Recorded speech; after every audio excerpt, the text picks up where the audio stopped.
ನನ್ನ ಹೆಸರು ಜಯಕುಮಾರ್, ರಾಜ್ಯಾಧ್ಯಕ್ಷ ಕರ್ನಾಟಕ ಜೈ ಭೀಮ್ ರಕ್ಷಣಾ ವೇದಿಕೆ.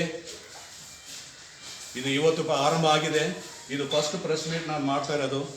ಇದಕ್ಕೆ ಮುಂಚೆ ಜಾಸ್ತಿ ಪ್ರೆಸ್ ಮೀಟ್ ನಾನು ಬೇರೆ ಸಂಘಟನೆಯಲ್ಲಿ ಮಾಡಿದ್ದೀನಿ, ಮಾಡಿ ಕೂಡ ನನಗೆ ನ್ಯಾಯ ಸಿಗಲಿಲ್ಲ. ಅದಕ್ಕೋಸ್ಕರ ನಾನು ರಾಜ್ಯಾಧ್ಯಕ್ಷನಾಗಿ ಇವತ್ತು ನನ್ನ ಸಂಘಟನೆ ಅಂತ ಇವತ್ತು ನನ್ನ ಜೊತೆ ಬಂದು ಕೈ ಎತ್ತಲಿಕ್ಕೆ, ನನ್ನ ಜೊತೆ ಸಾಥ್ ಕೊಡೋಕ್ಕೆ ಜನ ಇದ್ದಾರೆ.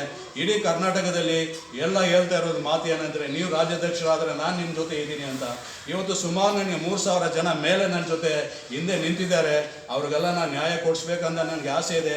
ಅವ್ರದ್ದೆಲ್ಲ ಏನು ಆಸೆ ಇದೆ ಎಲ್ಲ ಪೂರೈಸ್ಬೇಕಂತ ಮಾನ್ಯ ಮುಖ್ಯಮಂತ್ರಿ ಕೂಡ ನಾನು ಹೋಗಿ ಮಾತಾಡ್ಬೇಕಂತ ನಾನು ಆಸೆ ಪಡ್ತಾ ಇದ್ದೀನಿ. ಅವ್ರಿಗೋರ ಒಂದು ಮನವಿ ಕೊಡಬೇಕಂತ ಆಸೆ ಪಡ್ತಾ ಇದ್ದೀನಿ. ಇವತ್ತು ಬಂದು ನಮ್ಮ ಸ್ಟೇಟ್ ಸೆಕ್ರೆಟರಿ ಇವತ್ತಿಲ್ಲ, ಅವ್ರ ದಾರಿಯಲ್ಲೆಲ್ಲ ಸ್ಟಕ್ ಆಗಿದ್ದಾರೆ.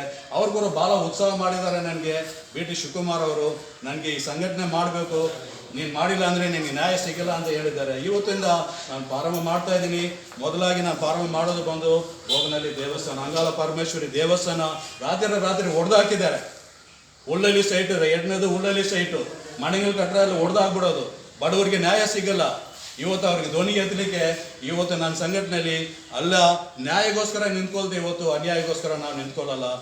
ಜೈ ಭೀಮ್, ಜೈ ಹಿಂದ್, ಜೈ ಕರ್ನಾಟಕ. ಇನ್ನೊಬ್ಬ ನೀವೇ ಮಾತಾಡಿ. ಜೈ ಭೀಮ್. ಜೈ ಭೀಮ್. ನನ್ನ ಹೆಸರು R ಕಿರಣ್ ಕುಮಾರ್ ಅಂತ, ಕರ್ನಾಟಕ ಅಹಿಂದ ರಕ್ಷಣಾ ಸಮಿತಿ ಸಂಸ್ಥಾಪಕ ರಾಜ್ಯಾಧ್ಯಕ್ಷರು.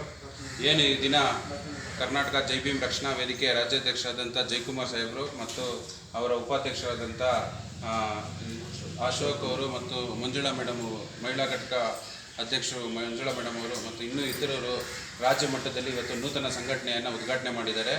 ಈ ಒಂದು ಸಂಘಟನೆ ಅಜೆಂಡಾ ಏನಂದರೆ, ದಲಿತರಿಗೆ ಮತ್ತು ಹಿಂದುಳಿದ ವರ್ಗದವ್ರಿಗೆ ಎಲ್ಲಿ ತೊಂದರೆ ಆಗುತ್ತೋ ಅವರು ಏನು ನೋವಿನಿಂದ ಅವರ ಒಂದು ಸಮಸ್ಯೆಯನ್ನು ಬಗೆಹರಿಸೋದೇ ಈ ಒಂದು ಸಂಘಟನೆಯ ಅಜೆಂಡಾ ಆಗಿದೆ. ಮತ್ತು ಇನ್ನು ಉಳಿದಂಥ ಜಿಲ್ಲೆಗಳಲ್ಲಿ ಇವತ್ತಿನಿಂದ ಪ್ರಾರಂಭ ಆಗಿ ಎಲ್ಲ ಜಿಲ್ಲೆಗಳಲ್ಲೂ ಕೂಡ ಅಧ್ಯಕ್ಷರುಗಳು ಮತ್ತು ಪದಾಧಿಕಾರಿಗಳ ನೇಮಕಾತಿ ಏನಿದೆ ಅವ್ರಿಗೆ ನೇಮಕಾತಿ ಪ್ರಮಾಣ ಪತ್ರ ಕೊಡುವ ಮುಖಾಂತರ ಇವತ್ತಿನಿಂದ ಈ ಸಂಘಟನೆ ಮುಂಚೂಣಿಯಲ್ಲಿದೆ ಮತ್ತು ಇಡೀ ರಾಜ್ಯದಲ್ಲಿ ಈ ಸಂಘಟನೆ ಭಾಳ ಎತ್ತರಕ್ಕೆ ಬೆಳೀತದೆ. ಅವ್ರ ಜೊತೆಯಲ್ಲಿ ನಾವು ಕೂಡ ಕೈ ಜೋಡಿಸ್ತೀವಿ ಅಂತೇಳಿ ಈ ಸಂದರ್ಭದಲ್ಲಿ ಹೇಳೋಕ್ಕೆ ನಾನು ಇಷ್ಟಪಡ್ತೀನಿ. ಜೈ ಭೀಮ್.